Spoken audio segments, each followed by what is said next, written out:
Et bonjour à tous.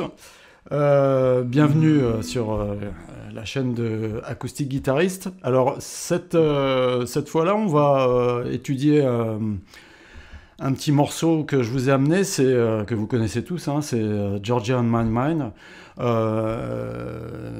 Et ça va être l'occasion disons, de travailler le tempo doublé. C'est un sujet un petit peu délicat, mais voilà. Alors, pour ce faire, j'ai écrit une sorte de démarcation, on va dire, sur la grille.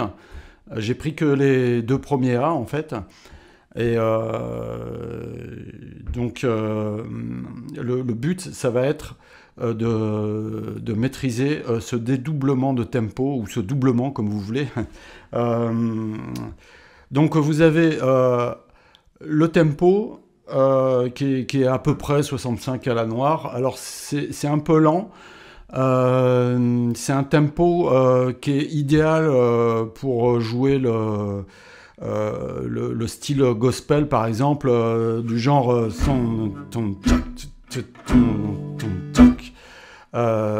donc c'est ce que j'ai choisi. Alors pas étonnant puisque j'ai pas pris la version de Django que vous connaissez, j'imagine, qui est absolument flamboyante, merveilleuse. Du reste, avec un chanteur qui s'appelait Freddie Taylor, j'ai pris la référence de Ray Charles, que tout le monde connaît aussi, mais avec un rythme donc plus gospel.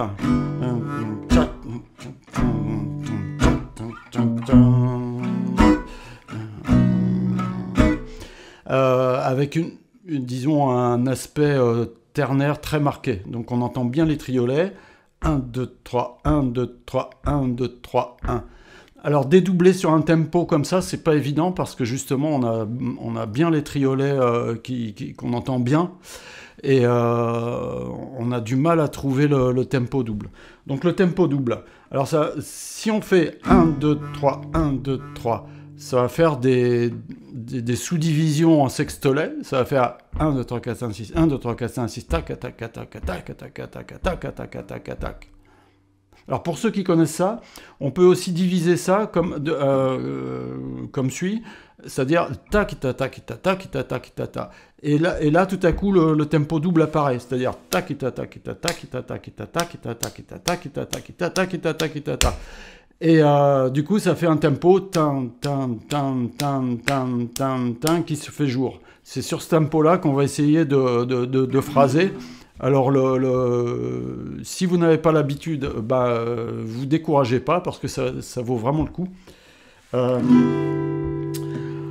Donc, vous pouvez faire 1, 2, 3, 1, 2, 3, 1, 2, 3, 1, 2, 3, 1, 1, 1, 1, 1, 1, 1, ou carrément.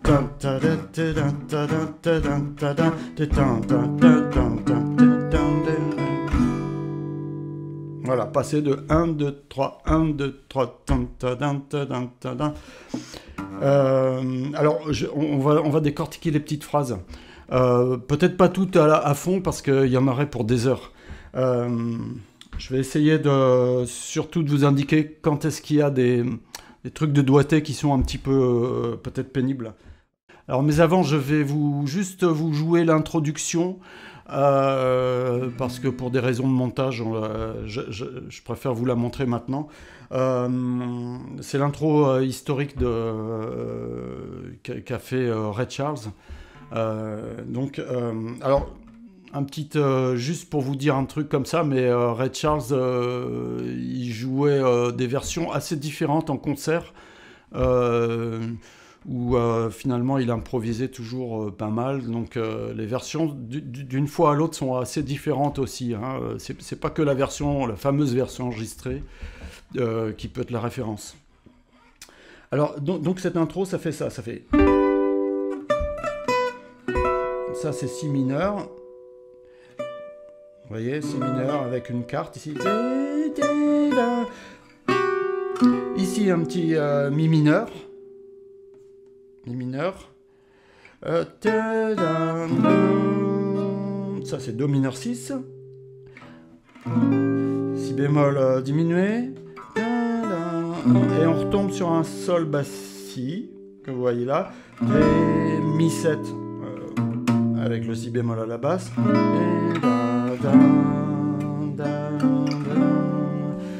et donc La mineur 11, Ré 7. Voilà, c'était juste pour que vous ayez la description de l'intro. Alors maintenant, on va passer aux phrases. Donc on a cette première phrase.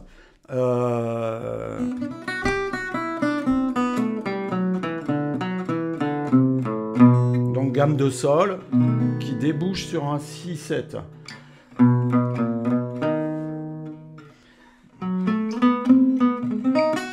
Alors là, j'utilise évidemment les déplacements horizontaux du manche.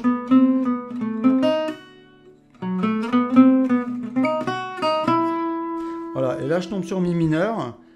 Et là, alors ce que je fais, c'est un petit peu délicat, je recule d'un doigt comme ça, comme si je faisais du surplace, mais en changeant juste de doigt. Et puis, ça me permet de faire cet arpège-là.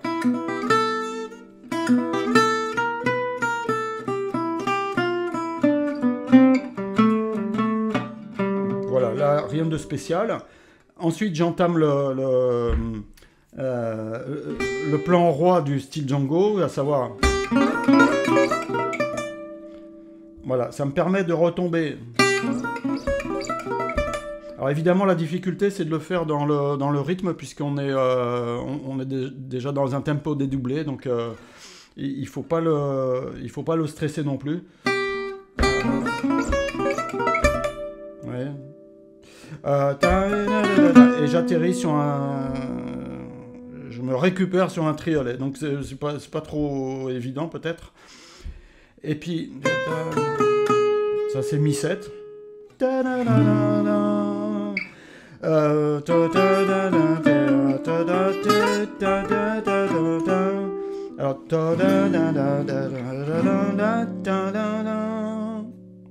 la particularité de cette grille, c'est qu'au lieu de retourner au sol, c'est que là, à ce moment-là, on va sur un facette.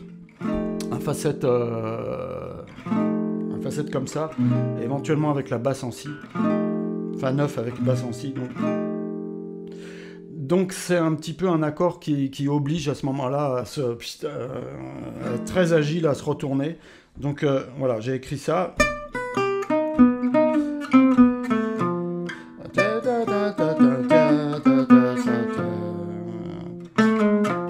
Voilà, c'est ça, exactement. Voilà, j'y arrive. Une fois que je suis là, j'en profite pour... Donc je vous le joue encore. Là je change de doigt, j'arrive à ce doigt, je repars là.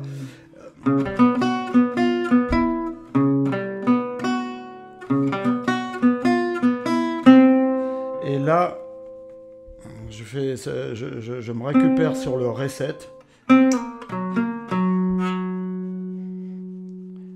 Voilà.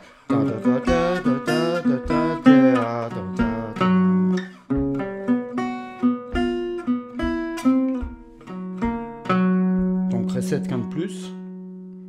Et là, on arrive sur la deuxième grille. Donc, on va réattaquer. Alors, vous pouvez travailler ce genre de plan indépendamment.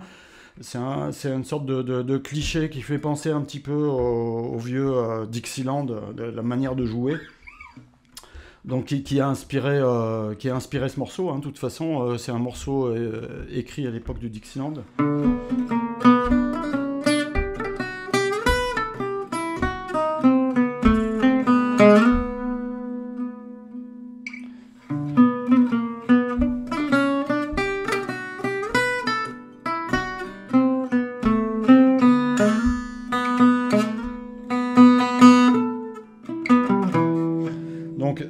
Et là, je me récupère sur un arpège qui revient en arrière, là, de Mi mineur. Hein.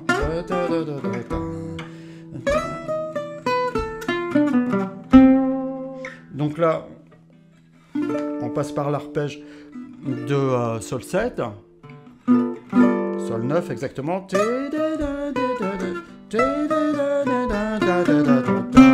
pour atterrir sur le Do. Alors le truc de cette grille qui est pas facile, mais c'est vraiment la grille de Ray Charles. On a ce Do dièse diminué. Alors j'ai écrit cette phrase là.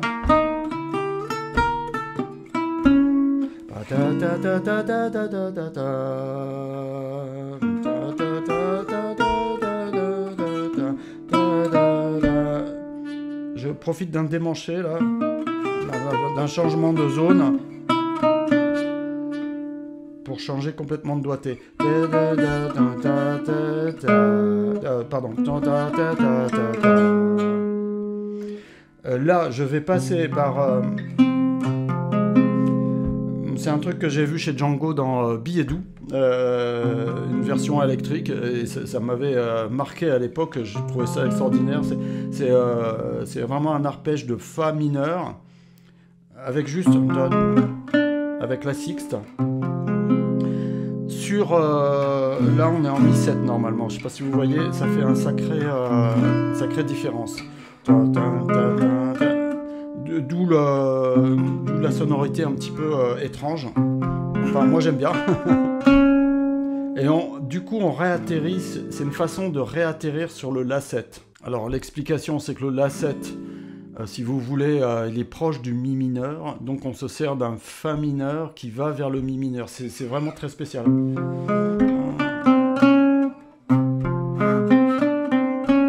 Voilà. Et là, je suis presque à la fin. La 7.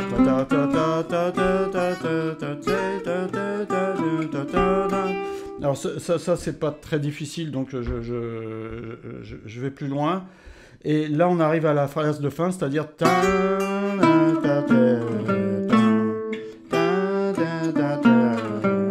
je profite de changement de doigt. Alors T.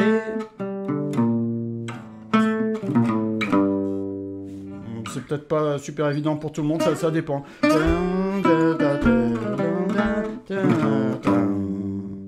Alors après, on